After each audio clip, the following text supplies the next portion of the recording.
10 gyakorlati tanácsot hoztam, tehát gyakorlati, ugye, hogy a címben is benne van, és szeretném javasolni nektek, hogy ezeket a tanácsokat, amiket el fogok mondani, ezeket gyakorlatban is használjátok, akár már ma estétől. Nem biztos, hogy mindennel egyet kell érteni. Amit el fogok mondani, ezeket nem könyvekben olvastam, nem előadásokon hallottam, hanem én tapasztaltam az én munkámban, de biztosítatlak arról, hogyha te máshogy csinálod, de csinálod, akkor is sikeres leszel. Úgyhogy akkor nézzük is rögtön az elsőt, ami lehet, hogy egy kicsin furcsán hangzik most itt rögtön az elején, hogy felejtsd el a tapasztalataidat.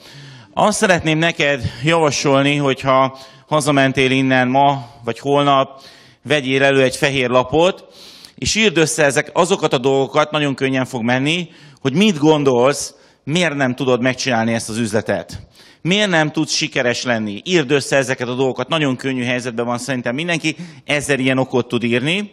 Tehát szedjétek össze ezeket a gondolatokat, bármi lehet az, amiért úgy gondolod, hogy valami téged gátol a sikered érdekében. Bármi lehet, bátran lehet írni, nem kell senkinek sem megmutatni. És hogyha megvagy ezzel a listával, akkor nagyon fontos, hogy vegyél elő egy ilyen piros filctollat, és így egy keresztbe így húzd át. Jó? Tehát ez az első gyakorlati tanácsom. Tehát felejtsd el ezeket a tapasztalatokat, amik nyilvánvalóan azt kell, hogy mondjam, hogy igazad van. Tehát igazad van, amikor azt írod le, hogy nem tudod megcsinálni. Mert az egész eddigi élettapasztalatod valahol azt mondja neked, hogy hát figyelj, ezt nem lehet megcsinálni. Ugye Valinak az előadására visszautalva, azért én se egy ilyen gyémántbánya tulajdonosnak a fia vagyok, tehát én is tudnék erről sokat mesélni, hogy honnan indultam, és nekem is van így önmagamban egy ilyen kedvenc játékom, hogy amit a DX-emben úgymond történik velem, akkor néha el szoktam gondolkozni azon, hogy hát figyelj, ez lehetetlen. Tehát ezt nem tudom elképzelni, hogy én onnan a első emelet 17-ből jöttem, és akkor másfél szobás panellakás együtt egy szobában a hugommal, és hogy hú, hát én most itt vagyok Malajziában egy ilyen úttalan úton utazok valakivel, vagy Dubajban vagyok egy óriási limuzinba, és van velem egy indiai, egy malajziai, egy Fülöp-szigeteki és egy szaúd-arábiai úriember. Mit keresek én itt? Tehát ezek úgy nem azt láttam, amikor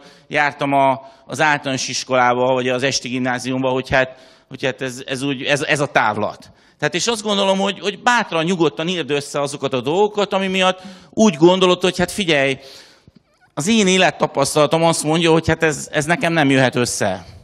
Jó, és bármit ír ide össze is. Hogyha ezt sikerül áthúznod, ezt a dolgot, akkor azt gondolom, hogy elindulhatsz egy új úton. Nem csak a Vali példája, hanem nagyon sok más magyarországi, illetve európai, vagy a világ dolgozó üzletépítőnek a példája mutatja azt, hogy igenis meg lehet csinálni, viszont az én tapasztalatom azt mondja, hogy az első lépés, hogy ezeket el kell felejteni. Tehát felejtsd az ilyen jellegű tapasztalataidat. Jó? Mondhat neked a környezeted jelen pillanatban bátran bármit, arról, hogy te miért nem tudod megcsinálni az üzletet. Azt kell, hogy mondjam, hogy igazuk van. Szeretnek téged, és az ő tapasztalatuk azt mutatja, hogy ez nem lehetséges. És meg akarnak téged óvni egy fájdalomtól, egy kudarctól. Jó? Tehát írd össze ezeket a dolgokat, ez az első feladat, ez az első javaslatom, és húzd át. És legyen gyakran előtte ez a papír, be is laminálhatod, vagy beteheted egy ilyen nejlontasakba, és emlékezzél rá, hogy ezt áthúztad. Tehát ezt elfelejtetted, ez már nem létezik. És hogyha ezt el tudod felejteni, akkor garantálom neked, hogy egy új víziót kapsz, egy új úton tudsz tulajdonképpen elindítani. Ez lenne az első gyakorlati tanácsom. A másik az, hogy úgy csináld, ahogy szeretnéd. Ugye nagy valószínűséggel ugye én vagyok a felső vonalad, és azt kell, hogy mondjam,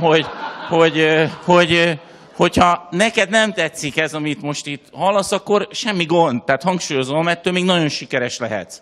Tehát ne hallgass senkire, ne hallgass a szponzorodra, hogyha neked nem tetszik. Ha tudsz vele azonosulni, akkor idd minden szavát, hangsúlyozom, de csináld úgy, ahogy szeretnéd. A hangsúly a második szón van, hogy csináld. Hidd el, hogy csak ezen múlik, jó? Tehát nézd meg azt, hogy csinálod-e. Úgyhogy ez egy nagyon, nagyon lényeges tanács, és javaslom azt, hogy amikor végeztél az első feladattal, akkor a második pontnál állj meg egy pillanatra, és nézd meg, hogy jelen pillanatban, hogyha csinálod ezt az üzletet, akkor úgy csinálod-e, ahogy szeretnéd. Mert ha nem úgy csinálod, akkor nem fog működni. Jó? Tehát felejtsd el a dolgokat. A DXM-ben az a... Nagyon régen valamikor elmondtam egy előadáson, én azt szeretem a legjobban a DXM-ben, hogy működik mindenféle tárgyalástechnika nélkül is. Nyilvánvaló, hogy használsz különböző technikákat, még jobban működik, tehát nem azt akarom mondani, hogy ezeket nem kell használni, de hogyha őszintén csinálod és csinálod, akkor biztos, hogy működni fog. Csak lássák rajtad azt, hogy te úgy csinálod, ahogy szeretnéd. Jó? Tehát állj meg egy pillanatra és nézd meg magadat egy tárgyalás után, hogy úgy csináltad el, hogy te szeretnéd. Aztán el is érkeztük a harmadik ponthoz, a harmadik gyakorlati tanácshoz, hogy a te szinteden csináld. Tehát itt nem szeretnék senkit se ledegradálni, de nem kell úgy csinálni, hogy mások csinálják, ahogy te nem tudod. Tehát számomra nagyon hasznos volt tegnap a Beának az előadása, mindenki előadás hasznos volt, de ez különösen hasznos volt, de én nem akarom úgy csinálni, mert én nem tudnám azon a szinten csinálni ezt az üzletet. Mert ő nagyon ért ahhoz, hogy működnek a termékek, én pedig nem értek hozzá. Jó, tehát ne az legyen a mérc, hogy eljöttél ma erre az előadásra, láttad, hogy Géza beszél fantasztikus, én nem tudok úgy beszélni, tehát nagyon jól nyomta a Géza, de én így akarom csinálni, ahogy én szeretem, ahogy én tudom, az én szintemen. Nagyon sok őzéssel, esetleg elakadással, egyébek lehet, hogy itt láttok majd ilyen helyesírási hibákat is, ha bár azért kértem segítséget, de az a lényeg, hogy a te szinteden csináld. Tehát a kávé az mindig ugyanolyan ízű, ha kibontják. Tehát az kávé az működik, a termékek működnek. Jó, de a te szinteden csináld. Ne akard úgy csinálni, ahogy a gyémántok, hogyha te még nem vagy gyémánt, ha nem vagy még azon a szinten. Jó, tehát nézd meg ezt is, ez egy nagyon-nagyon fontos gyakorlati tanács, hogy mennyire felelsz meg úgymond saját önmagadnak, saját jellegi szintednek. És mondom, itt senkit nem akarok ledegradálni ezzel a dologgal. Az a lényeg, hogy ne erőlködj. Mert a termék működik. Tehát ebben az üzletben az szerintem a legjobb dolog, hogy nem lehet hibázni. Tehát, hogyha valakinek odaadom a terméket, akkor nem kell azon aggódnom, hogy figyelj, most jó volt a dumám, mert tudom, hogy a termék működik. Tehát, hogyha ő valóban kipróbálja, valóban használja ezt a dolgot, akkor működni fog. Nyilvánvalóan lesznek olyanok, nekem is voltak olyanok, amik a Zoliék mondták, akinek nem ízlett a kávé. Semmi probléma. Ez az ő problémája. Tehát nincs ezzel gond. Oké? Tehát figyelj oda arra, hogy a te szinteden csináld ezt az üzletet, és működni fog. Nézzük a 4-es dolgot, erről már beszélt a Szeld egy kicsit, hogy ez egy üzleti vállalkozás. Tehát nagyon fontos, hogy erre úgy kell tekinteni, hogy ez egy vállalkozás, aminek az a célja, hogy profitot hozzá ki belőle, és hogyha nem úgy tekintesz rá, akkor semmi gond, ugyanúgy fogunk szeretni téged, eljöttél ezekre az előadásokra, itt vagy a szemináriumokon, nagyon jó veled találkozni, mert egy kiváló ember vagy, de hogyha pénzt is szeretnél vele az üzlettel keresni, akkor egy vállalkozásként tekints erre a dologra, és amikor ezben a vállalkozásban dolgozol, akkor az legyen a célod, hogy optimalizál tulajdonképpen a tevékenységedet, tehát minél kevesebb energiabefektetéssel, minél nagyobb profitot érd el. És azt gondolom, hogy erre majd adok néhány gyakorlati tanácsot, hogy szerintem ezt hogy lehet megcsinálni. Viszont mint gyakorlati tanács, ez legyen ott a tudatodban, hogy amikor te csatlakoztál a DXN-hez, és úgy döntöttél, hogy üzletet akarsz építeni, akkor egy vállalkozást indítottál. Nem a szó jogi értelmében, hanem a minősége értelmében. Jó, tehát nézd meg az, hogy jelen pillanatban te a saját vállalkozásodban hogyan dolgozol. Mit teszel azért, hogy a saját vállalkozásod profitábilis legyen, neked profitot termeljen. Mert én azt látom, hogy nagyon sokan nem úgy gondolkoznak, hogy nekik vállalkozásuk van. Ők benne vannak egy MLM üzletben, nagyon jó a termék, szeretik a terméket, szeretnének nyilvánvalóan pénzt is keresni, erről nagyon sokat gondolkodnak, de hogyha viszont ők nyitnak egy kis vállalkozást, akkor mit csinálnak abba a vállalkozásba, tehát nem MLM vállalkozásról beszélek, hogy rögtön elkezdenek benne dolgozni. Na most nagyon sokan elindítják ezt a MLM-es üzletüket, csak épp a dolgozás hiányzik belőle, ugye? Tehát benne vagyok az MLM-ben, tök jó, nézem, itt vagyok a szemináriumokon, képzéseken, stb. Csak épp a munka része hiányzik. Hogyha te elindítasz egy kis vállalkozást, legyen az bármilyen vállalkozás, amit rögtön beleteszel legjobban, pénzen kívül, az maga a munka. Na most ahhoz, hogy ez profitábilis legyen, itt is bele kell tenni a munkát. Nem működik enélkül a dolog. Annak kell, hogy emelem. Tehát nem működik munkanélkül. Tehát tudom, hogy nagyon sokan elmondták azt, hogy igen, az emelem működik anélkül, nem működik. Tehát ezt fogadjátok el nekem, hogy nem működik. Tehát gondolj egy pillanatra bele, hogy mit csinálnak, hogyha te nem vagy vállalkozó, mondjuk alkalmazott vagy valahol, de valószínűleg ugye azt is egy vállalkozó üzemelteti, hanem a közszférában dolgozol, hogy mit csinál a vállalkozó, nézd meg, és nézd meg egy pillanatra az, hogy te a saját üzletedben mit csinálsz. És azt gondolom, hogy általában a siker, aki ugye nem elég sikeres még ebben az üzletben, a saját céljához képest, akkor pontosan az a munka hiányzik belőle, ugye? Tehát itt nincsenek elvárások a DX-ben, ugye? Tehát, hogyha most nem nyitott ki holnap a ganodermás üzleted, akkor nem nyitott ki, nem történt semmi, ugye? Vállalkozóként ezt nagyon nehezen, ezt nem tudod megtenni, ugye ketyeg a bérleti díj, stb. Tehát. Jó, tehát ez egy vállalkozás. Hogyha profitot szeretnél, akkor úgy kell gondolkodni. Jó, hogyha ez nehézséget jelent, semmi probléma, mondom, nézd meg egy-két vállalkozót, hogy mit csinál. Nekünk, mikor cégünk volt, én értem be elsőnek a céghez, és én is jöttem el utoljára. Ugye, föl sem merült bennem, hogy majd a alkalmazott nyitja ki az irodát. Ugye? De ugye amikor belép valaki az MLM-be, akkor sokkal többet szeretne keresni, csak ezeket a dolgokat hajlamos elfelejteni. Mert ugye itt nem noszogat senki, tehát itt nem fog tőle számon kérni senki, hogy miért nem nyitottad ki holnap ugye a ganodermás üzletedet. Jó? Tehát figyelj erre oda.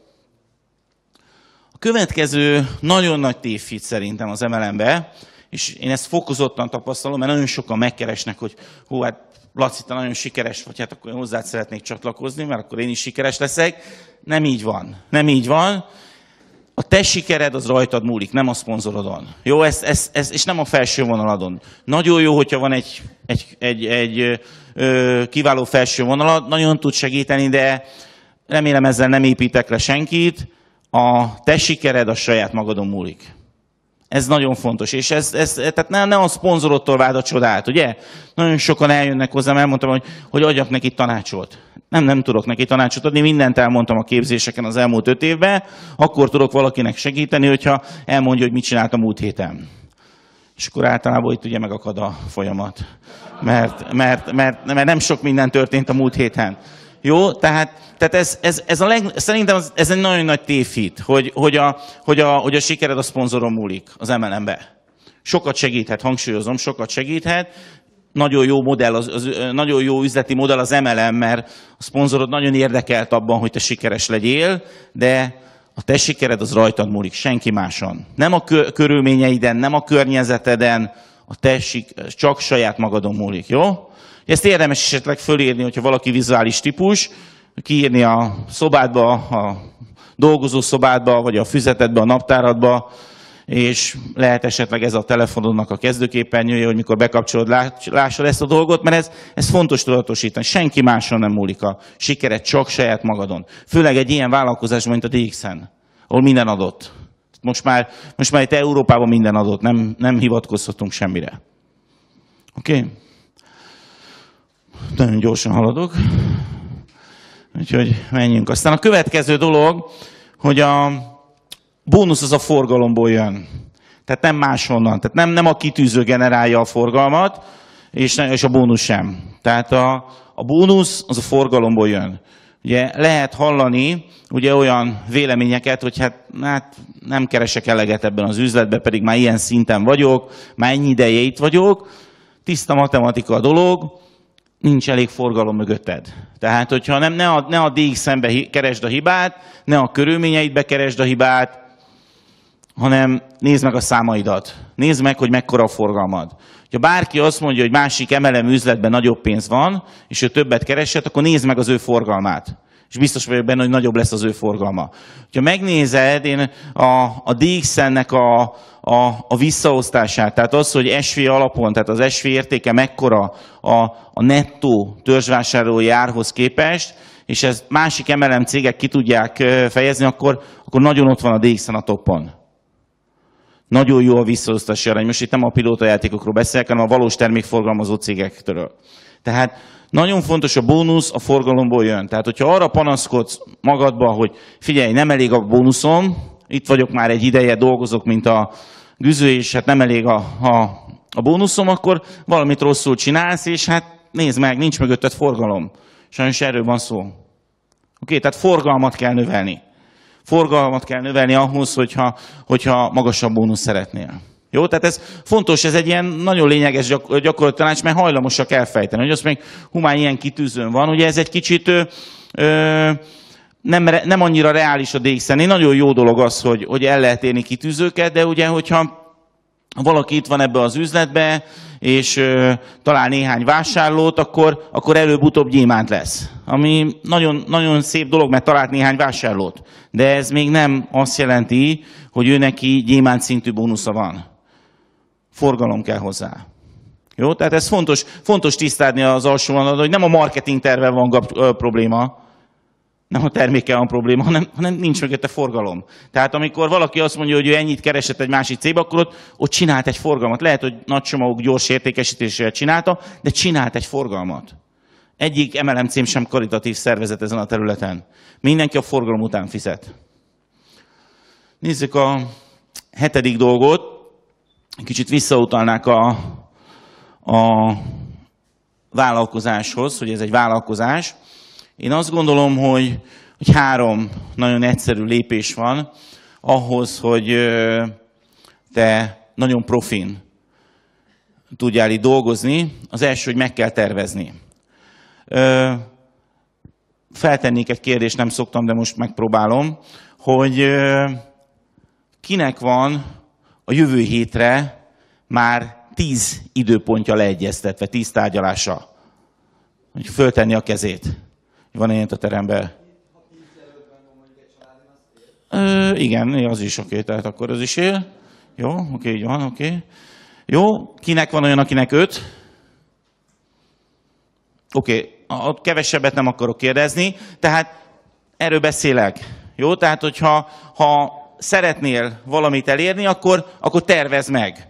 Most vasárnap van, hogyha neked egy vállalkozásod van, akkor tudnod kellene az, hogy mit csinálsz a jövő héten. Ugye, és nyilvánvalóan, mivel még nem többszörös gyémántokkal beszélgetők most itt elsősorban, akkor még ugye az új emberekre fókuszálok. Tehát elsősorban ugye új embereknek a megszólítására. Tehát ugyanúgy, mint a hagyományos vállalkozás, meg kéne tervezni. Tehát most itt lenni kéne a saját elvárásaidnak megfelelően egy jövő heti tervednek. Sem baj, ha nincs, azért beszélek most erről, mint gyakorlati tanács, hogy jövő hét vasárnap legyen. Ugye említettem már azt többször, hogy saját magadnak határozod meg az elvárásokat. Nem a szponzorod, nem én fogom elmondani, hogy mi az elvárás ebben az üzletben. Ugye a marketing tervben nincs elvárás. Te mondod meg azt, hogy oké, én napi 1 órát akarok ezzel foglalkozni, vagy heti 3 órát, stb. De hogyha megvan az az óraszám, amit te rászánsz erre az üzletre, akkor most vasárnap este tudjad azt, hogy jövő héten mikor vannak ezek az órák, és vasárnap este már legyen betöltve ez az óraszám. Akkor lehet, tehát hogyha te üzleti jövedelmet szeretnél, üzletiesen kell gondolkozni. Professzionális jövedelem profi munkából jön. Oké, a saját szinteden kell lenni profinak, de tervezés nélkül nem működik. Tehát nem lehet arra operálni most, hogy hát sűrű járok a piacra, majd biztos találkozok valaki ismerőssel. Ugye? Tehát ez nem működik. Lehet, hogy szerencséd lesz, ugye a termék működik, a termék jó, de nem árt, hogyha megtervezed. Tehát az első lépés, hogy megtervezem, mit fog csinálni. Meghatározod a saját elvárásaidat, és megcsinálod. Ilyen egyszerű. Semmi több. Oké? 8. megcsinálom. Ugye nagyon egyszerű. Tehát amit megterveztem, azt megcsinálom. Ugye? Nem, semmilyen kényszerítő eszköz nem volt nálad arra vonatkozólag, hogy mit kell csinálnod. Ugye? Úgy csinálod, hogy akarod. De amit megterveztél, azt a saját magad miatt érdemes megcsinálni. Oké? Hogyha így most visszapörgetnék, ugye itt 10 pont van, ha jól emlékszem, 3 vagy 4 pontnál szerepel az a szó, hogy csinálom. Nem véletlenül. Tehát ez kell ahhoz hogy működjön az üzletet, csinálni kell. És hogyha úgy csinálod, hogy szeretnéd, akkor jó érzéssel tudod csinálni. Én azt gondolom, hogy nincsenek óriási titkok, ilyen egyszerű a dolog. És akkor már mindjárt itt vagyunk a 9-es pontnál, és kontrollálom. Azt gondolom, hogy ez az, ami a legjobban hiányzik. Ugye, hogy nem kontrolláljuk. És itt jöhet szóba egy nagyon aktív felső vonal. Keresd meg ugye az aktív felső vonaladat, és a konzultáció, én úgy érzem, hogy ezen a területen hatékony, főleg, hogyha valaki elindul. Figyelj, múlt héten volt 4 megbeszélésem, ez történt. És akkor az aktív felső vonalad, az tud neked segíteni abba, hogy ő esetleg mit csinált volna másképp, vagy milyen új ötletei vannak. Oké, tehát ez a kontroll, ez kimarad. Ugye?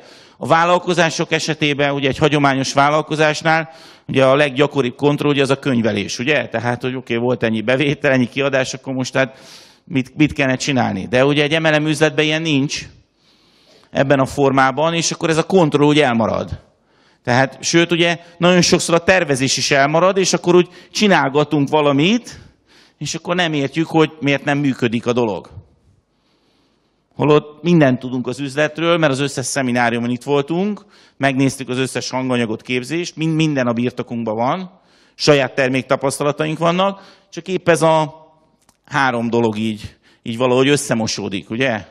Megtervezem, mert most éppen meglátok valakivel, hogy akkor őt megszólítom, de utána már az, hogy mit csináltam, annak a kontrollja úgy elmarad.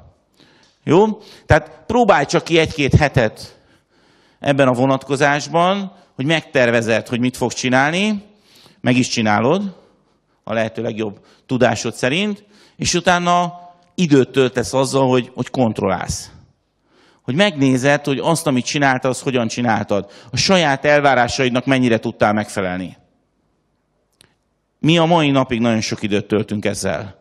A tervezéssel, a hosszú távú tervezéssel, a monitorozással a hálózatnak, hogy alakulnak a dolgok. Nyilván van nagyon sokatokkal, és itt a közvetlen munkatársainkról beszélek, ugye már 5 éve együtt dolgozunk a legtöbben. Nem igazából tudok újat mondani, vagy tudunk újat mondani. Az már régen rossz, hogyha nem tudsz mindent 3-4-5 év után a dologról. Ugye?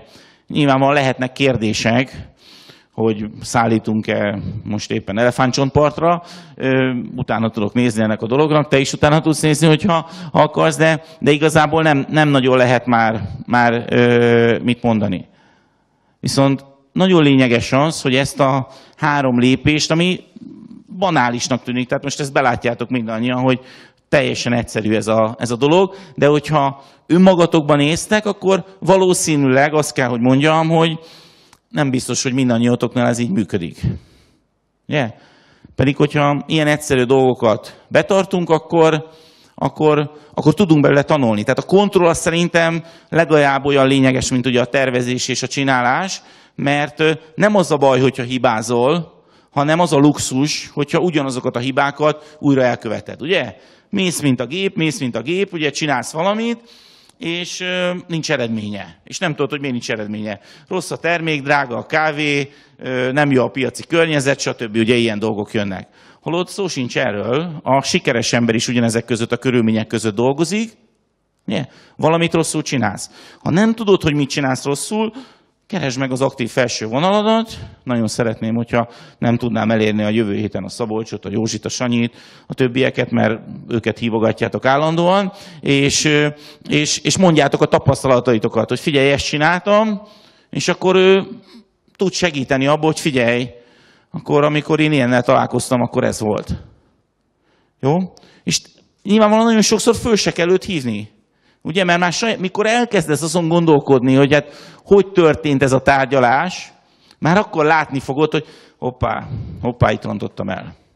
már megint lyukat beszéltem az illető hasába, már megint nem olyan dolgokról beszéltem, mert nem vagyok kompetens, és stb. Stb. És te magad látni fogod ezeket a dolgot. És ugye látni fogod ezeket a hibákat, akkor nyilvánvalóan a következő megbeszélésen sokkal jobban tudsz erre figyelni. Oké? Tehát mi ugye az intranetben támogatunk, különböző eszközökkel, van benne egy napi jelentés, ott van a kapcsolati lapok, lehet ezeket használni. Lehet nyitni egy füzetet, lehet jegyzetelni a számítógépbe, a telefonba. De nagyon lényeges ez a 3 pont. És aztán van az utolsó, mert csodák nincsenek. Én azt gondolom, hogy ezen a területen van a legnagyobb fejlődési lehetőség, az én tapasztalataim szerint mindenkinél, és ez az utánkövetés. Tehát hihetetlen mennyiségű pénzt kidobunk még az ablakon, közösen mindannyian, hogy elhintjük az igét, megmutatjuk a terméket, a kávét, beszélünk valamit az üzletről, adunk egy névjegykártyát, és nincs utókövetés. Nincs utókövetés a munkatársak esetében. Nagyon sokan bele tudnak esni az MLM-be, abba a hibába, hogy tudnak valamit, amiben hisznek, és ez így van jó. És ezt nyomják, és ezt szajkozzák. Holott nagyon sokszor csak arra volna szükség, hogy egy picit csöndbe maradjunk, és mondjuk meghallgassuk, hogy valóban mondjuk annak az új belépőnknek mi a problémája. És hogyha meghallgattuk őt, avval ő egyrészt jobban fogja magát érezni, másrészt pedig tudod azt, hogy ő hogyan gondolkozik, és lehet, hogy nem ugyanazt a megszokott dolgot kell neki elmondani, hogy figyelj, akkor többet kéne telefonálnod, több időpontot kellene egyeztetned, többet kéne tárgyalnod, hanem van valami, ami őt gátolja tulajdonképpen az üzletben, egy rossz beidegződés, egy félelem, de hogyha nem hallgatod meg, akkor nem tudod ezt kezelni.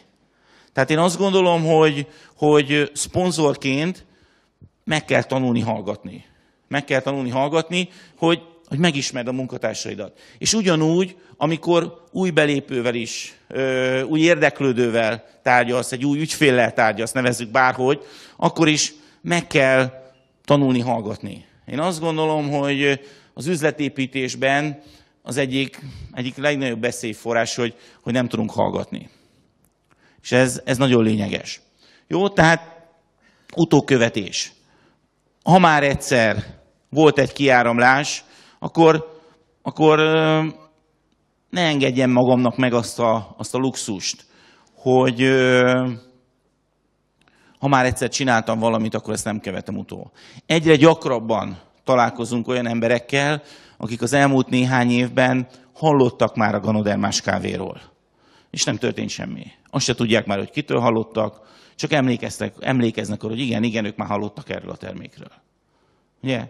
Tehát az ember valaki kifejtett egyszer egy aktivitást, és elfelejtette. Tehát tudom, hogy nagyon sokszor beszéltem erről az utókövetésről, de azt tapasztalom, hogy nem elégszer. Embereknek a körülményei megváltoznak, lehet, hogy nem most akar belépni, hanem majd később, de neked figyelned kell erre, tökéletes eszköz a kapcsolati lapok. Ugye a kapcsolati lapokat csak te látod, de érdemes megnézni, hogy hány kapcsolati lapod van, és ne is azt nézd meg, hogy hány kapcsolati lapod van, hanem jelen pillanatban neked hány automata emlékeztető van beállítva a kapcsolati lapoknál. Ez a mérce. Mert hogyha nincs ilyen, akkor azt kell, hogy mondjam, hogy nálad ez a 10-es pont hiányzik. És egy csomó esetben fölöslegesen dolgozol. És ugyanígy bátran kérdezd meg a munkatársaitól, mikor legközelebb konzultálsz tőle ezt a nagyon egyszerű dolgot, hogy hány automata emlékeztető van most jelen pillanatban beállítva aktívan. Ugye, munkatársai többsége kerekletágult szemekkel fog nézni, hogy mi az automata emlékeztető. Azt gondolom, hogy ez így van. A másik része, aki pedig bólogat, azoknál ez a szám alacsony lesz. Akkor ugye, hogyha ő aktivitást fejtett ki az elmúlt időszakban, akkor valószínűleg ennek nem így kell lenni. Vagy a másik változat, hogy nem fejtett ki semmilyen aktivitást. Jó, tehát nagyon röviden össze tudtam foglalni ezt a 10 pontot. Nagyon sok mindent tudnék még belemagyarázni ebbe a 10 pontba, de azt kell, hogy mondjam, hogy ilyen egyszerű. Többször elmondtam már, hogy az én tapasztalatom az MLM üzletben, hogy minél régebb óta vagyok benne, annál kevesebbet beszélek dolgokról. Mert rájöttem arra, hogy hát nagyon egyszerűek. Nagyon egyszerűek a dolgok. A termék működik, ha ezt megosztod mással, és nála is működni fog, akkor nyitottabb lesz az üzlet felé is, ha neki jelen pillanatban valami nyomja azt a bizonyos részét. Ha nem, akkor nyilvánvalóan lesz belőle egy kiváló termékfogyasztó. Ilyen egyszerű. Nem több. De ha nem teszem meg ezeket a dolgokat, nem gondolkozok vállalkozóként a saját üzletembe, akkor nem fog történni semmi. Jól fogom magamat érezni, mert itt jó a csapat. Egy nagy család vannak, nincsen mellébeszélés, és minden szép, és minden jó. Jó a zene, stb. Tehát működik mindenkinek. De hogy pénzt keressél, vállalkozóként kell dolgozni. Nagyon sokan, én azt gondolom, hogy vállalkoztatok már, vagy jelen pillanatban is vállalkozók vagytok, hasonlítsátok össze azt, hogy abba a vállalkozásba mennyi energiát tettetek bele. És nézzétek meg, hogy a DXN mennyit tettetek bele. Feltételezem, hogy azért áldoztátok be ezt a vasárnapotokat, vagy ugye nagyon sokan a szombat-vasárnapotokat, mert szeretnétek pénzt keresni ezzel, esetleg többet, mint a jelenlegi vállalkozásban. Nem működik, de munkanélkül nem működik. Tényleg ilyen egyszerű ez a dolog. Úgyhogy én ezzel kapcsolatban ennyit szerettem volna mondani, amikor fölkészültem erre az előadásra, de aztán tegnap este minden megváltozott, és szeretnék mondani egy másik gondolatot is megosztani. Nagyon jó dolog nyilvánvalóan a DXN-ben a siker, de ez a siker, ez nagyon gyakran párosul ilyen, hogy is mondjam, hogy ne értsétek félre, ilyen fantasztikus dolgokról, amit úgy gondol, hogy az ember igazából nem is érdemli meg. Tehát annyi szeretetet kapunk tőletek, és annyi elismerést, hogy nem biztos, hogy ez arányos tulajdonképpen, és gyakran érnek olyan dolgok, amikkel nyilvánvalóan az ember abszolút mértékben elérzékenyül, és ezt nyilvánvalóan azt gondolom, hogy néha meg kell osztania az embernek. Ugye Vali többször itt beszélt az előadásában, és nyilvánvalóan az ő története bennünket különösen megérintett, de néhány héttel ezelőtt volt egy olyan szituáció tulajdonképpen, ami szintén ugye egy kicsit nem tudom, hogy érdemesek vagyunk erre, amikor ugye egy balatoni estén a Mara elővette egy tortát, és ezen a tortán a Szabolcs és az én fényképen volt, és hogy ezt nekünk készítette, és ez valami nagyon különleges érzéssel töltött el, és amiért szerettem volna erről most beszélni az, hogy tegnap este megint történt egy olyan dolog, amiről nagyon nehéz, úgymond elcsukló hang nélkül beszélni, hogy a Kati gondoltánk, a Kajári Kati gondolt ránk, és készített egy festményt rólunk, amit szeretnék megmutatni nektek, és az lehet, hogy nem tudom, hogy egyrészt érdemesek vagyunk erre, ennek a képnek az a különlegessége, hogy ő ezt black kávéval készítette, tehát nem festékkel, és szeretném, hogyha fölállna a Kati, és remélem, hogy itt van a teremben. Igen, és nagyon köszönjük neked ezt. Tehát ezt így...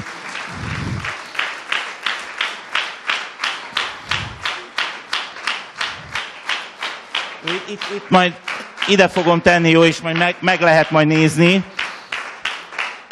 Jó, ide teszem az asztalra, tehát az előadás után meg lehet nézni, tehát nem lehet erre azt mondani, hogy köszönöm, tehát fantasztikus érzés tényleg, hogy ilyen szeretettel vagytok irántunk, és szerettem volna ezt most itt megköszönni az Anikó nevébe is. Úgyhogy köszönöm szépen, és köszönöm a figyelmeteket.